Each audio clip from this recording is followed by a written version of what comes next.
Cal, what was your approach on that last at bat? It seemed like you were shortening up a little bit. Did you kind of know what was coming, or was it kind of a defensive, I guess, swing? I had a conversation with Gardner right before that at bat, and he told me to kind of look for off speed. Like, don't be surprised by off speed. Obviously, I'm sitting fastball, but I mean, he kind of left a off speed pitch up, and I was just trying to put the ball in play, and luckily found a hole. Can you just speak to the emotions that y'all had being up 3-0 and then seeing it tied, and then obviously the emotions of the walk-off? Can you just speak to that and just what y'all were able to do and just being able to find a way to win without going extras? Yeah, today was a tough day, wind blowing in, not a lot of hits on both sides. That last inning when they tied the game up, obviously it was not what we wanted, but at the same time, we kind of knew we had a good shot to win it in the ninth with top of our lineup coming up. So that was kind of our approach, was our top lineups up, and we're trying to get guys on. And luckily, we got bases loaded pretty quick. So Okay, we'll go to Phil. Cal, now you've had a couple of big hits in some of these games. How comfortable are you right now in clutch situations? I mean, it's pretty nerve-wracking sometimes, but I mean, you just try to calm down and really just get your pitch and just stick to what you do and kind of treat it like a normal at bat as much as you can. Obviously, every time you want to come out on top, but most of the time, baseball doesn't bounce your way. So when it does happen, it's a blessing for me. Go to Brandon. Yeah, Cal, defensively, how do you think you've kind of progressed since the offseason until now? You had a couple of good plays out there today. Last year, my arm wasn't very healthy. I didn't really get my arm in great shape in the way I wanted to. So one thing was just trying to keep my arm healthy throughout the whole season, and that's something that you do every single day. And I think as a baseball player, the more healthy your arm is, the better you feel at all, even while you're hitting and stuff. So that's been really my main focus, is just keeping my arm healthy and strong. And other than that, it's just the basics of what we do with Coach T every day in the fall. And it's just getting our feet right and working on our throws, trying to be accurate, and just the little things like that, and let everything else kind of take care of itself. Okay, we'll go to Keith. Cal, really great defensive play in the deep in the hole there later in the game. What can you say about having a guy that you can count on at first base, a guy like Stillwell tonight, to take care of you as far as the other end of that throw? Yeah, I mean, I let go of the ball. I knew it wasn't going to get there. I kind of tripped over my feet getting up, and I knew Stillwell was going to pick it. Me and him were really tight, so I was hoping that he was going to pick it for me, and he did. He in practice and stuff works pretty hard at. Him and Goot get after it over there on picks and stuff every day. So I had a pretty good feeling that he was going to pick me up there. Brendan, what was it like to kind of have like some family and friends come out and watch you play? And what was it like just to be able to have those first 4 innings just kind of go your way there? It was pretty awesome. I'm just thankful my coach from back home decided to make the drive. As soon as I told him I was starting Tuesday, he's like, we're bussing. So they actually had a game today, but they canceled it because I was starting today. So it's actually pretty cool.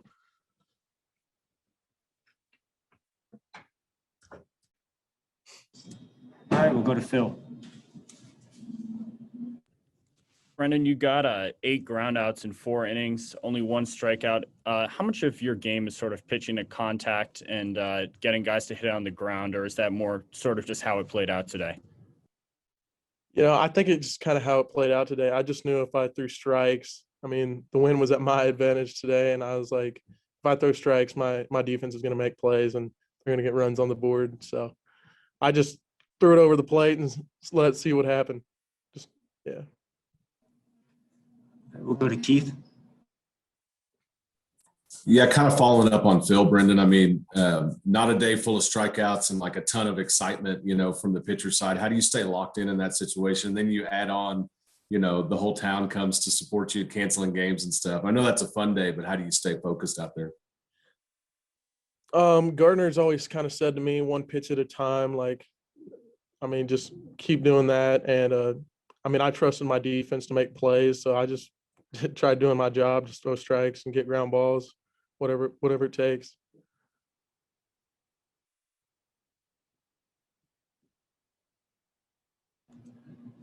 All right, we'll go to Don Williams. Brendan, what's it like coming from Shattuck, Oklahoma to Lubbock, Texas, and Texas Tech? You know, a little bit going from a little bitty town to pitching in the Big 12. Well, it's really different. A lot of people that are here, that they're from Dallas, San Antonio area, and they're like, this is really small, middle of nowhere. And I'm like, you guys don't know middle of nowhere. So it's pretty cool. I'm just fortunate and thankful that I'm in the shoes that I'm in. Back in the fall, Coach Tadlock said that you're really very competitive. Where do you get that from, especially being from kind of a small town, to not be intimidated, stepping up to a bigger stage? Definitely from football. I played football all my life, and I was in a lot of big games. We made it to state championship every year that I was in high school. So, I mean, that's probably where I got my most competitive side at, was just, playing in all them big football games. So You won state, what, three years? Is that right? 3 years, and then lost in overtime my freshman year. Yeah. Did y'all win state in baseball, or how many state championships have you won in all sports? I've just won 3 just all in football. My sophomore and junior year, we made it to state, but, got beat out. But my senior year I have a buddy that's going to OSU, and we were going to be pretty good my senior year, but COVID happened. So didn't get the chance. So how many stoplights are there in Shattuck? 0. Not a single one. What are the how many gas stations and what all businesses do they have there? So I live in a smaller town called Gage, and their school shut down when I was about in 6th grade. So there's a gas station there, but in Shattuck there's 2 quick stops. One's actually decent size. It's mainly for trucks and everything that run through there. And then there's a grocery store, and there's a Sonic, believe it or not. Sonic, and there's a pretty big oil field business there too. But other than that, there ain't a whole lot. Yeah. Thank you. Yeah. All right, we'll go back to Phil. Yeah, how'd you find out that you were getting the start, and what were your emotions like from the time you found out to leading up to throwing that first pitch out there?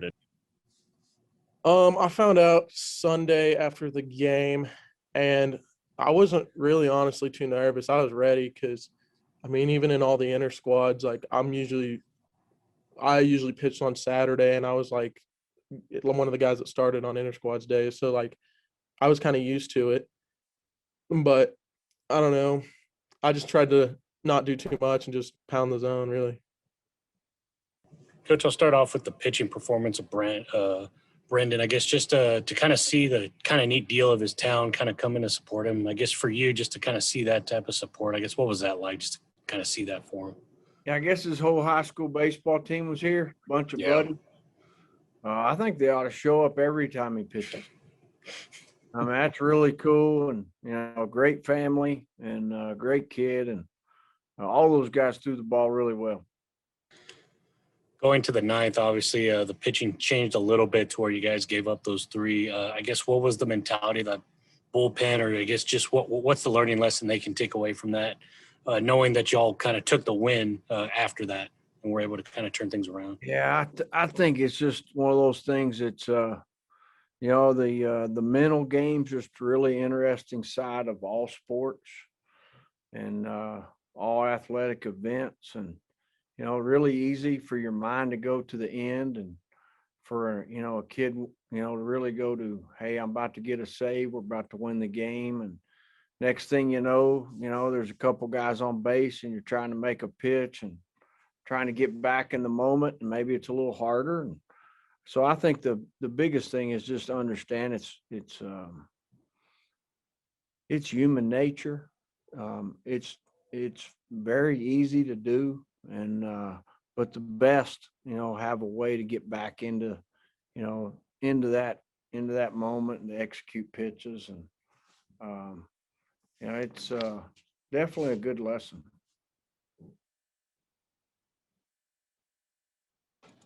Okay, we'll go to Phil. Tim, what do you like about Easton Morell's game to hit him lead off the past few games? Easton, he knows the strike zone. He's a good hitter. He's hit lead off in his life quite a bit. And, he gets on base, scores runs, separates balls and strikes, can handle the bat, drive a run in when you need to. And he's kind of filled a role while we've had a couple guys out.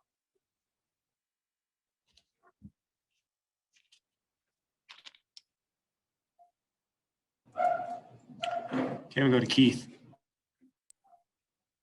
Coach Brendan told us that they canceled a game tonight to come and watch him in his first start. So I'll turn that around for you. If somebody has an MLB debut, who's the player that you cancel a game for to take everybody out there? Oh, wow. Well, the weather was bad up there. First of all, that's easier said than done when the weather's bad. You better check your weather report, because we're not canceling a game to go. We'll watch it on TV. We'd rather play any day than go watch somebody play. Watch them on day 2.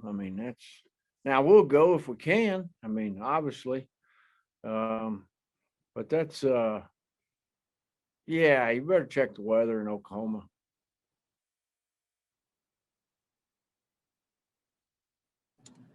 Okay, we'll go to Don. Tim, with some of the options you have to start or had to start, particularly with some of those other young freshman arms that you like, what has Gerton done to kind of put himself in position to be the guy that you called on tonight? Yeah, I think more than anything, it was give him an opportunity to go pitch at the front end of the game, and he's thrown the ball really well when we've done that.